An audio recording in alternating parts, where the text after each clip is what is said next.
Welcome to the Colorado Real Estate Leaders Podcast, brought to you by Trailstone Insurance Group, bringing you interviews with Colorado's best real estate and mortgage professionals, empowering you to understand the current trends in the housing market so you can make the American dream your reality. Enjoy today's episode. Well, it's a great day in Colorado, and welcome to the Colorado Real Estate Leaders Podcast. Today, we have with us Thomas Frank, who's the president and CEO of New Capital Finance. Thomas, welcome to the program. Thanks, Mike, for having me. I'm really excited to be on. Yeah, you're welcome. I always love learning from everybody we have on. It's just fun conversations and learning about backgrounds of what you do. But get us started with your story. How did you get into the mortgage industry in the first place? Well, probably like a lot of people, I just stumbled upon it. And once you dip your foot in the water, you find out the water is pretty warm most seasons. And so I've stayed in. I got into the business in 2005, working for a mortgage company where we specialized in a lot of FHA loans. And we did a lot of a lot of direct mail marketing.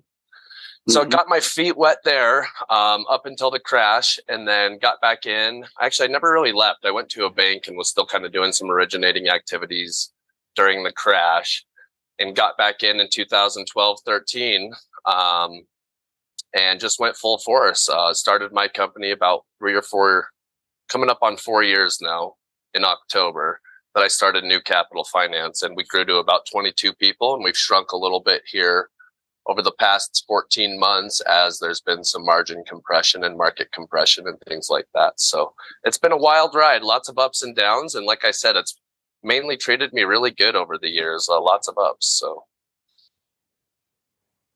Yeah, starting in 2005, you've seen a couple ups and downs now. It gives you a great perspective, I'm sure. Talk about what are the conditions that you're seeing right now in the current conditions? I hear they're improving, but what's your take? Yeah, definitely. So the past 14 months has been quite a wild ride. To give some kind of perspective on that, we were funding anywhere from 10 to 15 loans a month, and we've funded 8 this year. Ooh. So we've seen a big impact. I'm connected with Next Level Loan Officers. They're a big coaching group with loan officers specifically. I'm not just plugging them, but there's loan officers across the nation that aren't feeling quite the impact as much as Colorado and maybe some other, higher cost areas. When those rates went up, affordability really just went down for Colorado in general. And so we really got hit hard here. But yes, things have picked up. Just this month alone, we're funding 5 loans. So things, like I said, that's about almost what the volume that we've done for the whole year. Yeah. So things have definitely flipped around. Rates have come down a little bit. Hopefully with inflation cooling, hopefully that continues and we continue to see those drops. Coloradans really just need that with our affordability out here. It's tough. Yeah. And, it seems like the consumers, the buyers, and the refinancers, they're dialed into the rates and the market. So once they start, feeling like things are shifting, they start going and looking for that house and then that lender. So what is it that you guys do to make sure you're visible in front of those potential borrowers to make sure that you can have that conversation and help them out? What do you guys do for visibility? Yeah, we're specifically word of mouth, but something that we've done for the whole 4 years that we've been in business, but specifically over the past 14 months, is we've lowered our margins, we've lowered our overhead, and we literally are like one of the cheapest people in town. So we're not dropping any service or anything like that. If you look us up on any platforms, we're going to have all 5-star services, reviews across all of the platforms.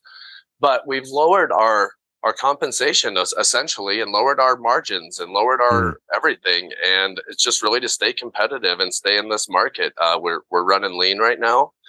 And then it just comes down to word of mouth. So, you do good work for people and they're going to refer you their friends, their family, their coworkers. And so that's been huge for us always. It's just doing good work for people.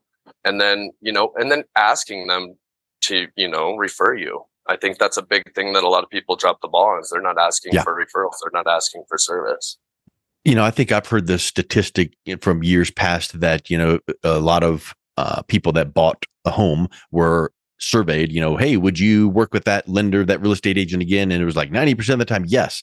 And then they tracked those same people. And then when they did their next transaction, they used whoever else. And the reason was, well, I just never heard from them. I didn't stay in touch. So that keeping in touch is so important, but you can keep in touch. But if you did a bad job, it doesn't matter. So they go hand in hand. So I would like to ask, what are you guys doing to make sure you're ensuring that that borrower, client of yours, is experiencing that stellar job? What does that look like? Yeah, it's really just about, I like to use an acronym called ACE, and it's about delivering accurate information, communicating, and then executing on the things that you're going to deliver on. So yeah, if you're going to drop your margins and things and your services, or excuse me, your fees, you don't want to sacrifice on any service at all. And that's something that we're not willing to compromise on. So it's just about, like I said, communicating with people and delivering on what you say you're going to do. And that, that helps you build your confidence as well. If you keep true to your word, you're just going to be more and more confident, in the future. Yep. So that's been huge for us. Something I've really noticed as well is borrowers are certainly willing to move and make moves in this market. It just has to make sense for them. So, no one wants to ditch a 3% interest rate for a 6% interest rate, but if it makes sense or under certain circumstances, you may have to. And that's the case. And that's what I think what we're seeing. And that's why activity's picked up is there's just a new norm in the market now. And so people were a little scared. No one wanted to be the first person to take a 6 or a 7%. But now that that's kind of lingering around and it's become the new norm. And not only that, the market's also seen some correction as far as housing prices as well. I mean, they're driving back up, which is crazy. But maybe they won't drive up at 15%, maybe they'll drive up at a more healthy rate of, that 4 to 6% or something like that. So I think everything that's happened over the last 14 months, it may be hard for some of us, but man, was it needed. It was very, very needed. Things were not sustainable. Flushes out the bad players, bad actors in the market. That too. And just like the market just wasn't sustainable. How, you can't keep doubling these $700,000 houses to, 1.4 and then 2.8. It's just like, it's crazy. So yeah, but it's great for homeowners. So I think that's kind of like the end play. And that's like, well, a lot of what I preach to my clients and borrowers is like, get your foot in while you can before it becomes unattainable. Because I mean, simple just supply and demand, like they always say, like they're not building more land. Like there's only however much land that we have. So you might as well try to acquire what you can. And I think that prices will just continue to go up over the years. And it may become a time where it's unattainable for certain people. So if you can afford the payment, I think that you should, get in while you can, even if rates are up or if prices are up. I just don't foresee them coming down with supply and demand. So I don't know how you guys feel about that. But you just make the best decision at the moment. Like if you relocated here and you know that buying real estate is a good investment, you're going to buy a place. Let's see what the rates are and make the best decision. You're not going to wait around for 6 months to 2 years because now the market moved without you. So I think that's so huge. People get so used to those low rates. But I remember back in the day, 6% was like a party. So, it just all is relative. It's perspective. Yeah. And I think that there's never like a perfect storm, right? There's always going to be something, whether it be a high interest rate or low inventory, or, people are overbidding, or, you're not asking for any inspection items. Like there's always going to be just a bunch of moving parts. There's never going to be a perfect storm. So I think there's a saying that goes like something along the lines of like, the best time to buy real estate is either today or 20 years ago, So I think that holds true in really almost any market. I mean, even if you look at like the 2008 market, by 2012, I believe in most states across the country, like things were back to where they were, if not higher, in just a couple of years. So well, you remember way back in the crash of 07, 8, 9, 10, 11, 12 and all that whole mess, I remember that the Dow Jones industrial average was, just took a hit. And I remember thinking it'll never get to 10,000 again. I literally, whatever it was before and after, I remember thinking it'll never get back to 10,000. And now we're at triple that. So, take that perspective. And I think that is so huge that you bring that up. So thank you for that point. Yeah, I love what you said, Thomas. The best time to buy real estate was 20 years ago or today. And that's, in the 80s, what was interest rates? In the 14s? In the 90s, they were 8 and 9s. And that's part of, owning a home. Yes, it factors into the cost of your budget, but it's also still, those people that bought those homes in the 80s, 90s, and so on, they're not regretting it because the other side, the appreciation, and they have a home to live in. Correct. 100%. And I think that, just building that generational wealth for all of the baby boomers and all the different generations over the years. I mean, real estate is just, it's done so much for us as a whole. We had a special treat at 2% and 3%, and that was special. I don't think we'll see those again. So people just need to get back into the market and understand that. Exactly. Mm-hmm. I think the point that pins this conversation we're having right here is something that you guys have on your website. What if you could work with someone who, and there's a few bullet points, but I love this point, spoke plain English and pretty much acted like a good friend, except with specialized set of skills, context, knowledge, and desire to help you out. And I think that in the industry, sometimes that's lacking. You get people just spouting out acronyms and this and that, and you feel like what's happening. But you talk a little bit about how you teach and educate and make sure that people understand, and you just go, hey, if it makes sense, let's move forward. If not, I'm here to explain. I think that's such a great position to be in. Yeah, I think we're in a unique position at New Capital Finance because we are, we're a family model and we're a broker model. So we work with hundreds of banks to ensure that our clients get, the lowest rates and fees. But you're not just a number with us. And I know even during like the refi boom when things were going crazy, that personal touch. I mean, we've never had under a 4-star or under a 5-star review. We've never even received a 4-star review. So it just goes to show that we must be doing something right. And so just, not confusing people with those terms and some of the lingo and the jargon and doing what's right for the client always, like at the end of the day, like what's going to motivate. I've been doing loans since 2005. So I'm coming up on almost 20 years. And yeah, like my family, of course, motivates me and things like that. And like money and things like that are all great, but what really motivates me is like the end user, the person that's getting into the home. That's what really, really motivates me and keeps me going, like, and not getting burned out, because I'll get text messages and I see pictures of them moving into their house. And when I see what I'm doing for these families, that it really just takes me out of the equation, and it's a big picture thing. And I found that, yeah, maybe at the beginning there was different motivations for me. But now that I've been in it so long, I still feel like extremely motivated, which is, I don't know, after 20 years, I guess I just didn't expect that. I thought I would feel a lot more burned out, but I just love going through these different markets and these different challenges. It's always changing and nothing's ever the same. And so it's exciting for me. And I think that just helping these families, getting them into their homes, and then on the refinance side is like incredible too, because then I'm saving these people, tens of hundreds of thousands of dollars over the life of the loan, or, putting them into whatever the case may be. It's incredible. And so that's what really keeps me motivated. And I think that's why the end user sees like such a good service and such good, what's the word I'm looking for? Process with us going through the loan. They see your heart, which is the big picture, the transformation. The end result for them is the American dream and making sure that you have everything right. Yeah. We've got to do a loan. We've got to make sure all these things are in place, but I want to make sure that your dreams are achieved. And I think that's what's coming through really strongly. So, talk a little bit about some of the people you're working with now. Are they typically buyers, first-time home buyers, to kind of break into that market? What should they be expecting and planning for when beginning their loan process? Yeah, I think that you just keep it really simple. So qualifying for a home loan over the years, has had different layers of complexity. But if you just keep it simple,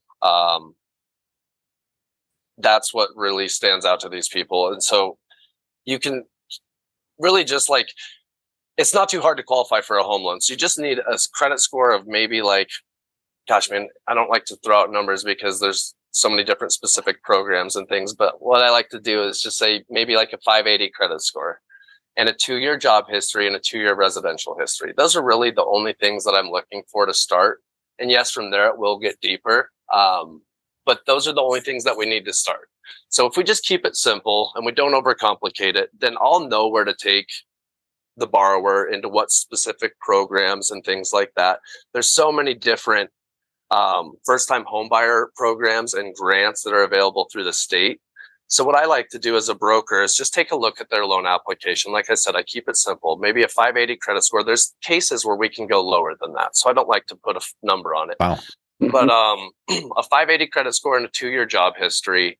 And then from there, maybe get a little bit of background to figure out if they have any military experience. But that's really it. And then, even if they do have assets, seeing what resources are out there from the state level, from the government.